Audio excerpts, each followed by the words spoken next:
Hello, my name is Yves and welcome to Who is Agile video edition. Today I'm going to talk with Rashina Hoda. I met Rashina when I was I should say Dr. Rashina Hoda. I met Dr. Rashina when I was at Agile India in January 2019. Yet she was already in the book edition of Who's Agile. Not only is she a speaker at Agile conferences, you can find a video of her on the TED website where she talked about New Zealand's response to terrorism. She has been researching agile teams and practices, I think, for well over a decade and has published more than 100 research articles. Dr. Rashina is an associate professor and the deputy director of Humanize Lab at Monash University in Melbourne, Australia. She has developed a socio-technical grounded theory research method, a variant of GT for social technical domains like software engineering, and is currently writing a book on the subject. And I'm really, really happy to have her here on it. Welcome, Rashina. Thanks, Eve. Thanks for having me. It's nice to actually to talk around the world because you're in Melbourne and I'm in Belgium, so lots of time zones away. But it's nice that we have the technology to do this. So let's jump right into the question. So that very first question is, what is something that people usually don't know about you but has influenced you in who you are? This is a good one. So I think for this one, the piece of information that I chose to share is to do with my hijab, my scarf, and you'll be like, everyone knows you wear a hijab, Rashina. That is like on your head, but that's not the part that is not known. I think what is not known is it's something that I actually chose to do as a teenager, that I decided to do, and it wasn't something that I was sort of brought up with or had a lot of influence around me either. So I guess this is important for me because it has over the years become a really important part of my identity, and because Mhm. it was something I decided to do myself, as quite a young person at that time, it has definitely influenced me in being more independent about my choices and being able to put up my ideas in front of people, whether they may understand it at that time or not, but and then to stick with it and to get it accepted over time. So I think that abstract notion of being able to speak for yourself and being able to communicate your decisions, that has been something that has influenced me to be who I am. I really like that answer because it's well, like you say, if you decide that without influences around you, I can imagine that a lot of people around you at that time might not understand, or at that time or later. And I'm surrounded in Belgium by a lot of people that think that this is not a conscious choice, and you actually say the opposite, which I've noticed when I talk to women who do similar things here in Belgium. And I find it very interesting that usually the women themselves, they say it's my choice, I want to do this, and then there are other people who don't understand that, who see that as as something that is it's obliged to do that. So I think it's a very wonderful way of explaining it, and I can imagine indeed it's a strength to say this is who I am and this is what I want to do. So Yeah, no, it's definitely. It's a definitely, huge part of my identity, and it's very empowering for me. So I really, really love it. and that's really what the question is about. Like, what has influenced you? I can imagine this has had a big influence on you. So thank you for sharing this. Yeah, thanks. So that next question is, if you had not been into IT, what would have become of you? We already briefly before we started talked about it, that you like this question. I also see it on your smile immediately when the question comes up. So I'm Yeah. really looking forward to your answer here. Yeah, I love how the question is phrased. It's like, well, if not this, then you would probably have not, survived, which is very true for a lot of us in IT. So I love how it's phrased. And I think it's actually quite a sad thought to imagine if I hadn't come across software engineering or computer science, because that's become most of my professional life. But if I had not come across it, and I think my second call academically would have been physics. So I Mhm. absolutely adored physics as a subject, just how things worked, and explaining it, and having these long conversations with my teachers, with my parents at home, especially just arguing about motion, laws of motions and torque, and how does this work and the other. So physics would probably have been academically something I would probably have done. But in terms of a career, I think I would have ended up in something that is creatively inclined. So software engineering or even research, there's a fair bit of creativity that one can put in if they wanted to. But otherwise, yeah, something creative would probably have been my choice. I like also the fact that you mentioned creativity for research because, well, not many people, well, I don't have any experience myself with research, and yeah, it's good to understand that there is actually a lot of creativity also in research because things that we don't know is indeed which we don't always understand. So I Yeah, I really think like that you link that. there are 2 points there, Eve. So one is to do with the creativity in research. I think I'm a huge fan of original ideas. I absolutely respect the research that has gone before, and you want to build up on it. But I like to come back to original ideas, which is why I guess I'm a theorist and I like developing theories. But the second point I was going to say is, you said I don't do research, but I wouldn't agree with that. So even Mhm. this session that you're having right now, and you talk to so many people around the world, right? And you get their ideas, their opinions and experiences, and you distill that into concepts and you connect them with each other. That is, in essence, Okay. what we do with data collection and analysis. So you may not have the labels to put on it, but you have the skills and you're doing it. Yeah, when I meant what I meant to say when I said I don't do research is I don't develop theories around it, or at least not in a scientific way. But I Yeah. do understand indeed that yeah, I'm researching people in a sense. I talk to a lot of people Sure. because I want to learn about agility by talking to people. So in that sense, you're right. I've learned something about myself already. This has been a good conversation so far. Excellent. So that next question is, what is your biggest challenge? And for me, the most important part of the question is the second part is, why is that a good thing for you? Sure. So I think this is related to the research thing we just talked about. I find it quite challenging with for myself to deal with a part of my personality that is to really understand things deeply. That's what I like to do. So when I'm Hmm. reading, I read deeply and it takes time. And when I'm researching or I'm analyzing, I like to analyze deeply. And again, when I'm writing, so like I'm writing a book right now, it takes a lot of time for me because I do it very deeply. So I don't know how to do it in a quicker way, if that makes any sense. So that's a Uh-huh. challenge for me because I get drawn into it and I start thinking about things, and so I think the obviously why it's good for me, and also hopefully good for the work that comes out of at the other end, is that it brings in that quality because you've been so sincere with your effort and your time, and you've really thought about things, that it's not just another paper, it's not just a Hmm. tick in the box. You've really put in a lot of effort, and I'm not to say I'm the only one. There are a lot of people who do this, but personally I struggle sometimes with the fact that I'm like, Rashina, can you kind of do it quickly? And then the answer is not really. I have to do it deeply. So that's my challenge, but also something that translates into thankfully some of the quality that you one sees in the work.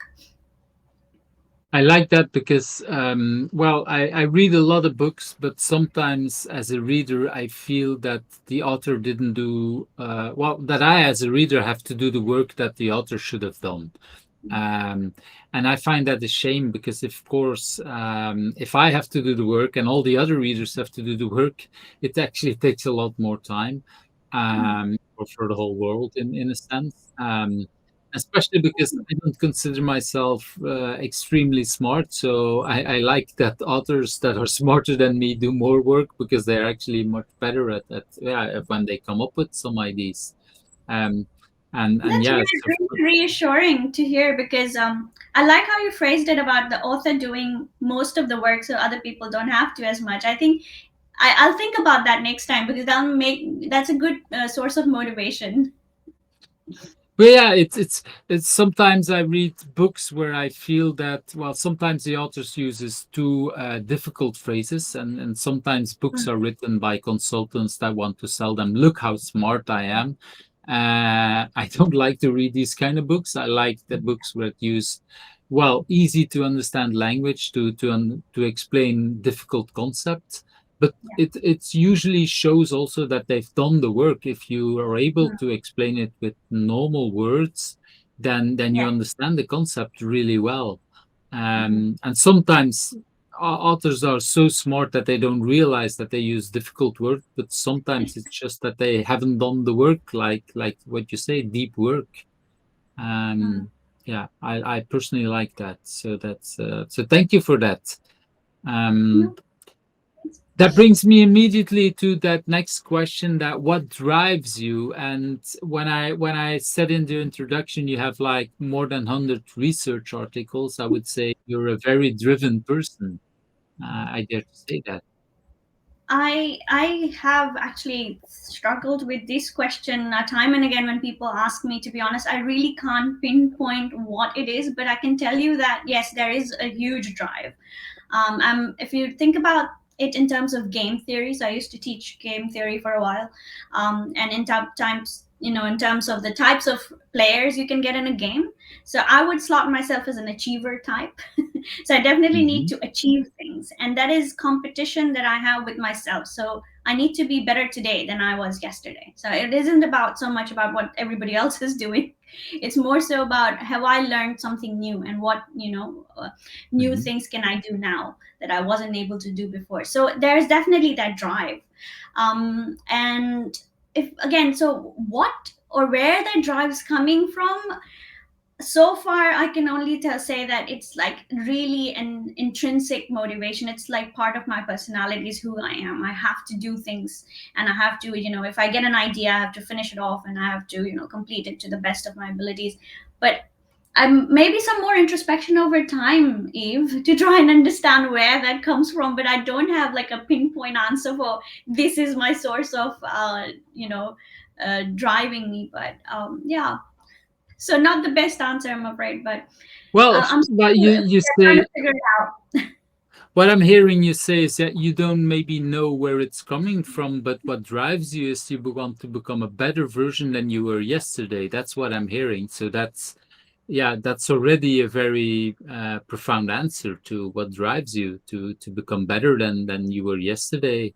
Um, and I also like the fact that you say, well, you don't just compete with others; you're more competing with yourself, which is probably a lot harder than competing with other It people. is it is very hard because, and I've felt this through the pandemic. I've been discussing with a few people this personality trait I have of trying to achieve a lot, and it's nobody's pressuring me to do it. It's just myself, right? Mhm. So it's really hard because the only one you have to stop, and it's so hard to stop, is yourself. Yeah, I can imagine, especially in the pandemic when well, this is not an easy time to be, well, to be alive or to be living and working and doing all that. And then if you, of course, have a pressure for yourself to do even better, Yeah. uh, I think a lot of people would be happy to be alive today in the sense that okay, I survived today. But if you're driven like what you explained, you also want to do better than yesterday. But yesterday the problems, or at least last year or 2 years ago, the problems were a lot easier than we have today. The world is a lot harder today. and So I and can imagine that. Go ahead. the funny thing though is I know that to my, say, my research students and so on that I supervise, my advice to them, and I always try and get them to take a break, go easy, have a sustainable pace. But this is the hardest part when you try and apply it to yourself. So yeah. So basically, you're saying I should start listening to myself, or to yeah, to the advice I'm giving to my Yeah, students. listen to some part of myself and not to some other parts of my. Yeah, to the advice that you're giving to your Yeah. students. But there is a reason why you give that advice to your students, because you know how Yeah, well, how dangerous it is for yourself, I assume. definitely. I think that's true. But yeah, one of the first people I've worked with in the agile industry was a person who was as driven as you are, and one of his colleagues. He used to send his people home, and one of his colleagues at some point said, "Yeah, but when are you going home to do the exact same thing?" So he's talking about sustainable pace, but Yes. when he explained it to me, he was explaining the exact same thing as what you were explaining. Like, yeah, I know it's hard, and yeah, and so it was nice to. I see a lot of us struggling with that. Yeah. It's True. yeah. Brings me when you're a driven person to, okay, what's your biggest achievement that you feel? So, well, I'm very fortunate to have, I guess, many things that can be termed as traditionally achievements and so on. But I think in the last couple of years, what I've realized is, I find my biggest achievement at this point in time to be able to balance things. So there's a lot of, well, self put pressure of working and delivering things and achieving things. But then there's family, and then there's, your parents, your children, your spouse, or your friends, and so on, and so many things to take care of. So just realizing that, you're a whole person. It's not just the professional part of you, or not just the personal part of you. It's that whole person that needs to be in balance, because then you can, try and achieve the same for everybody around you. So if you're not in balance, and you're not completely at ease with things, especially during this pandemic, then it's going to put undue pressure on yourself, on others, and it's, yeah, and it keeps happening from time to time. There will be days where it will be not doesn't look very balanced at all, and then the struggle is to then bring it back to that balance, and just it's it's almost like the your recorder's got all these little widgets that go fix the bass or the so it's like, all Yeah, right, yeah. this one's out of sync, you're gonna put this one back, and then the other one, and tune this one a little bit, and all right, now it's good. And then over time it'll again go back to being unbalanced, so, or disbalanced. So yeah, that I think I is like. an achievement in this last 2 years.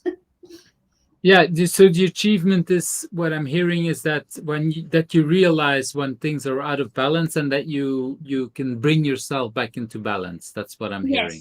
Yes, that has been so far, and it's keeps continue, being a struggle because of the pandemic, of course, continuing. So it's really demanding a lot from us. Yeah, definitely, definitely.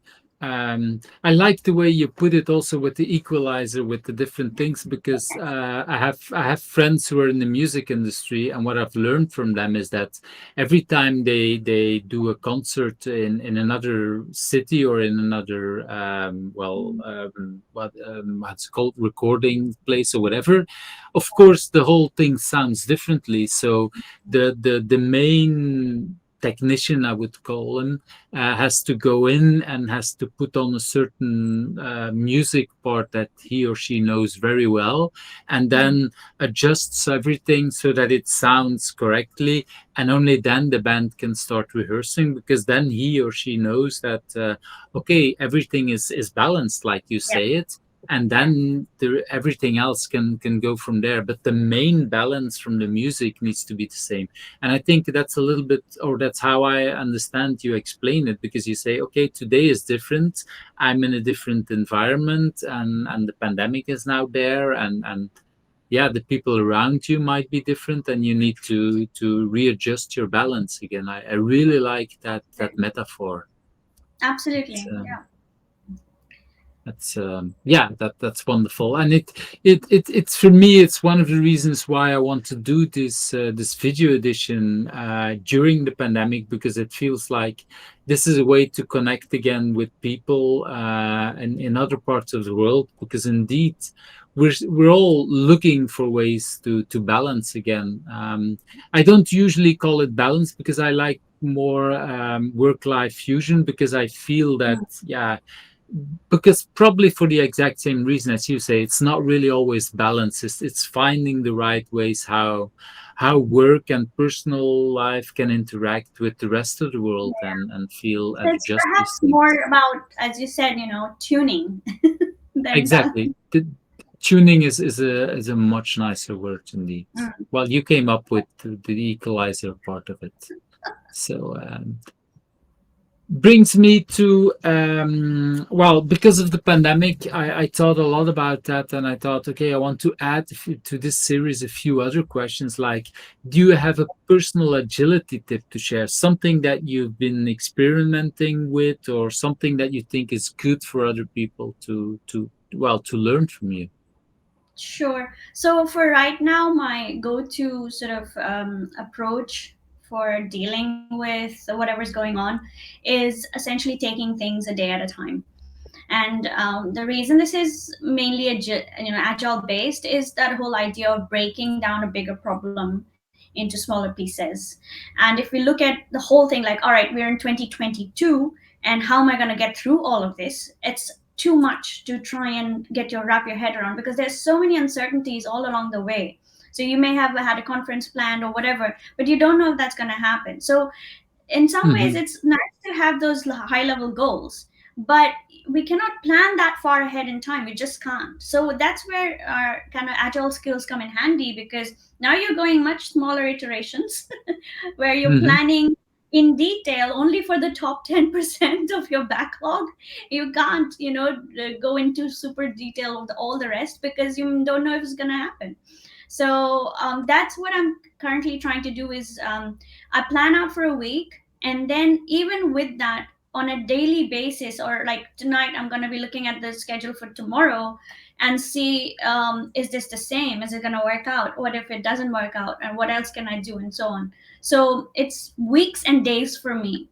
Earlier, it used to be like a whole semester, a few months at a time. But right now, it's weeks and days. So that's my personal agility tip, I guess, is to, and I'm sure people are doing this already, is a day at a time, a week at a time. But I like the way you phrase it, because indeed the situation is unpredictable for me. Well, I already know that the world is rather unpredictable, but the pandemic made it very clear for a lot of people. I just received an email from the school of one of my children, like, okay, the next week we're still closed. We'll do everything remote, because there's actually a lot more people that are yeah, that got infected in the school, like more than 50%. So they don't know, and so they only said, this is for this week, and next week Tuesday we're going to decide what we're going to do next. And that's the best they can do. And I think it's a really wonderful message as a director to send to the parents, like, okay, we don't know, but we take a decision for this week, and next week we'll continue, and we'll take another decision. And yeah, that's what you say, and I assume that at your university things are similar. You don't know how the world will change in the next week. It could Yeah, go a lot better. It could, well, they could find a new version of COVID again, and then everything that we think for this summer will completely change again. So we should know. yeah. I think there's a slightly ironic thing about this is that the COVID virus itself, it's ironic, it's pretty agile itself. So it evolves and brings up these new versions every time that we have to deal with. So I guess it goes back to, the original definition of agility is your ability to change faster than the changes around you. So, and then that's, the COVID's changing, but are we changing faster than it is changing. So that's the race, I guess.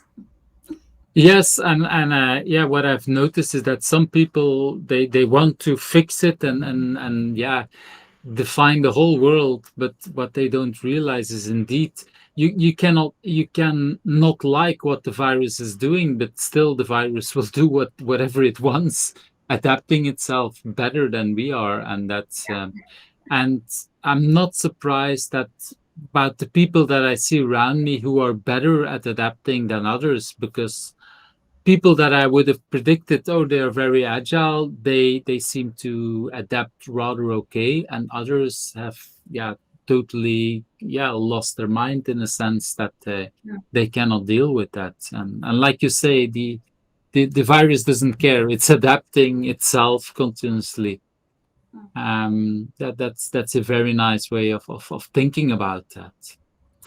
Okay, that's it. I like that tip, the personal agility tip. Take it in smaller steps. Mhm. The other part, of course, what we're learning in the last 2 years is a lot more remote work. So, is there anything that you've learned about remote work that you want to share with us? Sure.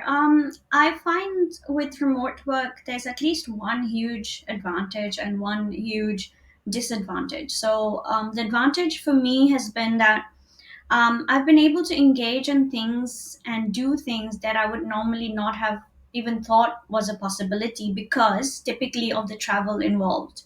And as a working mom, to take that time off and be away from family and go and physically go somewhere and do something, whereas right now it's just literally a click away. I'm still in your home office, and you can connect with people all across the world and be able to really share ideas. So that for me has been a huge advantage, I think, because companies and people have started thinking of these possibilities and reaching out to people who were like myself in some cases, maybe not able to go everywhere, right? So all of us have our Hmm. restrictions.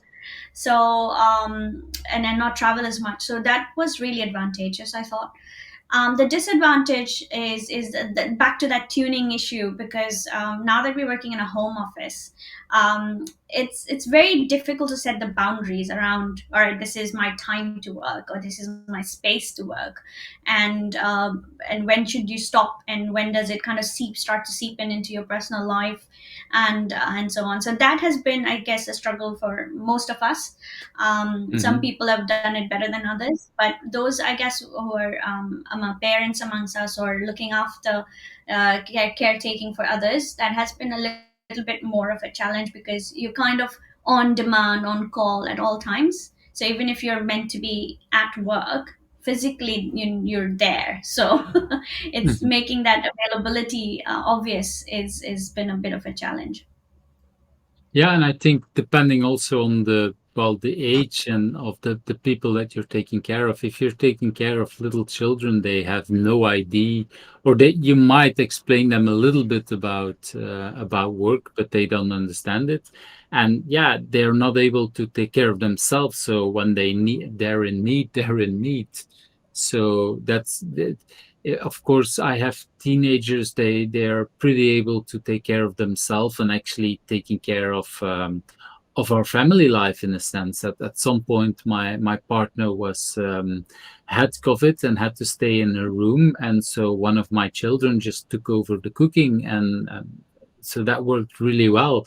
But of course, you cannot do that with a 3-year-old, so that's a completely different kind of situation. And like you say, again, it's balance, and it's looking in our life what is that kind of thing. So Yeah. thank you about Yeah. that. Yeah, and Okay. that sounds lovely, especially for you, or for your kids to take over like that and then really help around. That sounds amazing. Yes, it is amazing. It is amazing.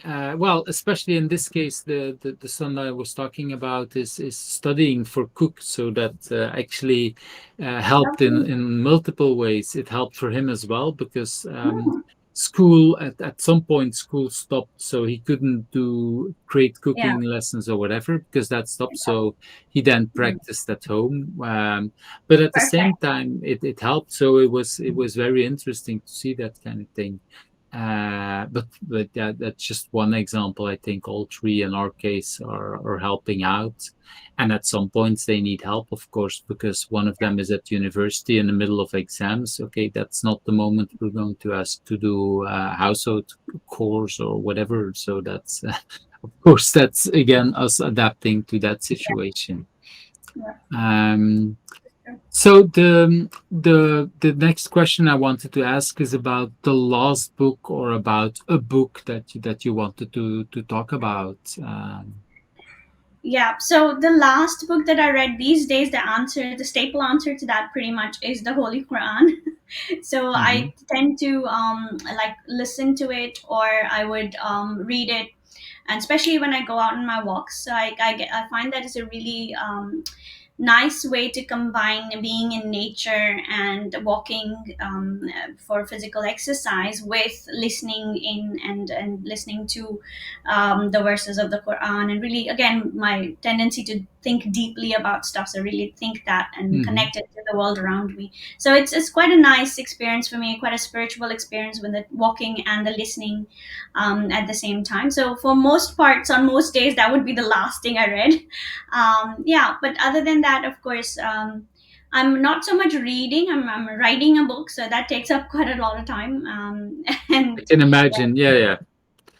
It's at the moment that you're writing. Well, you at some point you want some inspiration, but the problem with writing is that when you have too much inspiration, you cannot write. So yeah, yeah, there is there is yeah. definitely that part. It's so weird. Every time I open a regular book, and I start reading, and I feel guilty. I'm like, I should have been finished with my book, so let's go and write it.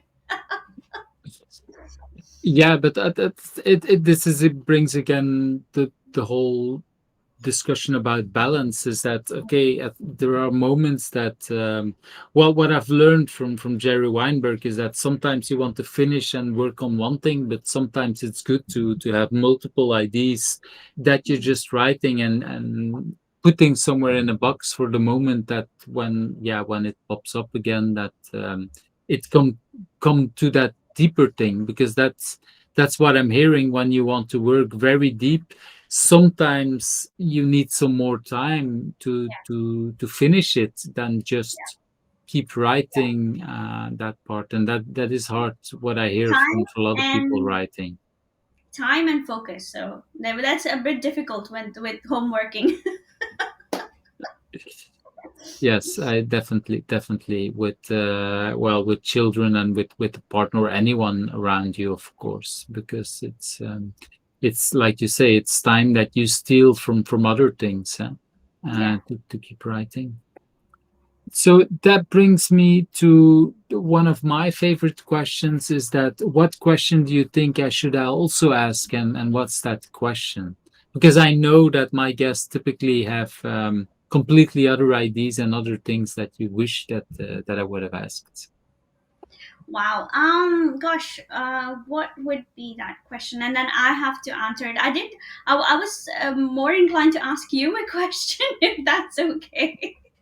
That's But also okay, but I will would still be interested in your answer as well. sure. So I guess I think it's going back to that motivation or driving point that we had earlier, because I still don't have an answer to that. Is perhaps I would wonder what drives you to connect with people around the world like this, because you've done that before with the book, and now with this video series. So if you may, and I'll put you on the spot, what drives you to do that, or what do you gain out of it, and yeah. So there's multiple parts. First of all, the video part. There is also the technical part, just learning it. And when I want to create, I'm not interested in doing something just for the sake of it. I also want to get something out of it. So that I thought if I want to play around with videos and vlogs and everything like that, what could I bring? And Yeah. so that project immediately came back to life to me. Uh, but what I've noticed is when I created that book version, is I got to know so many people on a much deeper level.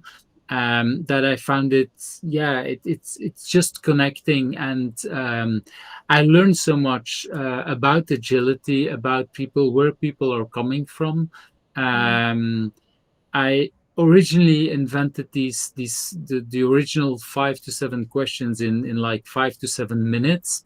mm. But I'm really happy with these questions because they're really make a connection between people. That's how it feels to me. And I've learned so much from all these different people. And yeah, I made, in a sense, friends. Okay, we haven't met much, but still, I feel rather connected every time we talk or email or Twitter. Yeah. So for me, that's for me the. I'm not sure if that's the answer, but that's No, what that's drives me lovely. for this project. That is lovely, and I think in that process, Eve, you've created a set of resources for people to keep going back to and revisit, and then see, as you said, what brings them and what is their perspective of agility. So that's a wonderful resource I think you've created for the community. So yeah, that sounds really amazing. But if you do want to still get me to answer that question, which is what should I ask, I'd probably be really I guess, focused on the now, which is, as I mentioned, the book writing. So if you wanted to ask me about Mhm. the book, I'll tell you that I'm working on this book called Social Technical Grounded Theory. And it's essentially a research method or a variant of the original grounded theory method that I have customized for software engineering in particular. And it's just to give you a little taste. So, grounded theory is about it's a qualitative, mainly qualitative research method that is around developing theories from looking at patterns in the data, right? And been used in software engineering mostly to study human and social aspects, and been used in agile quite a Mhm. lot. So what over the years, what I've realized is the kind of grounded theory that we do as software engineers is slightly different to what, say, the sociologists do, because what we're Oh. looking in terms of when we investigate a phenomena in software engineering, it is inherently socio-technical. We can't say it's just social or it's just technical. It is inherently socio-technical. So the approach that we need to study it needs to also be socio-technical, and that's where the idea for the book is to describe this new variant of grounded theory, which is socio-technical grounded theory. And that Mhm. helps, hopefully will help researchers undertake grounded theory specifically for socio-technical domains like software engineering, computer science, artificial intelligence, information systems, all of those kind of super originally thought of as technical, but now we realize they're socio-technical domains. So yeah, that's what I'm working on. Wow, it's yeah. I've read over the years some of the articles because I, from time to time, when I think about it, I just browse to your website, and then I look at some of these things, and I'm always amazed at some of these articles.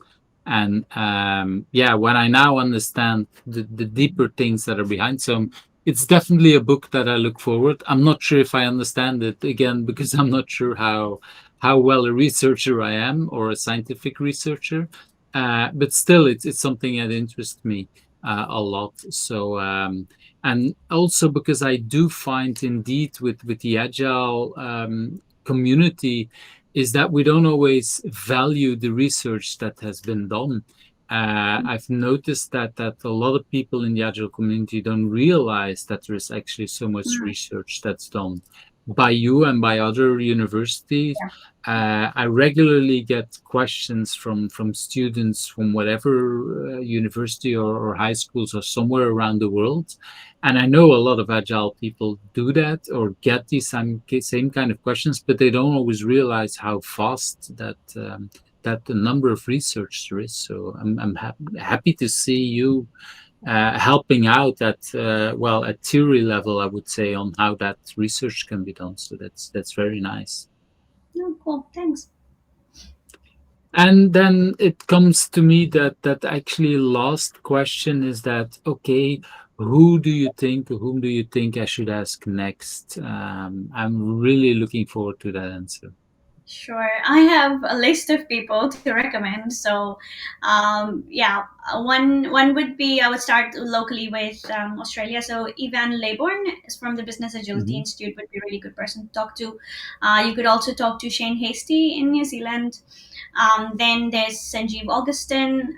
We recently had a lovely chat on his Agile Caravanserai podcast. And then who else? Well, there's Esther Derby. I'm sure like 100 other people have already recommended her. So those are some of them, and I'm sure the more regular, like the other regular names you already have. But these are some of the ones at the top of my mind for now. Thank you for that whole list. Yeah, like just with the book, what I've noticed is once I start, I get indeed a lot of names, and so the challenge will be to record it and to see how I can publish it. But these Sure. are definitely names that I'm interested in hearing and hope that they want to connect as well. So thank you for sharing that. I want to, before we go, also share this link. I think this is your website, if I'm correct, Yeah. where people can find even more about you. So thank you for your time. Yeah, I cannot already promise when it will go live because I have to, well, edit a little bit and I need to see what are the other things that I've recorded to Yeah. put on live. But I really appreciate the time that you made for me to answer And all these questions. thank you again for having me, Eve. I always enjoy our conversations. I think they're really, again, very deep conversations that we have, and it Hmm. touches on all aspects of our lives. So thank you for approaching me and inviting me for this. I truly enjoyed our conversation. It was a pleasure on my side as well. Okay, thank you very much. Cool. Thanks.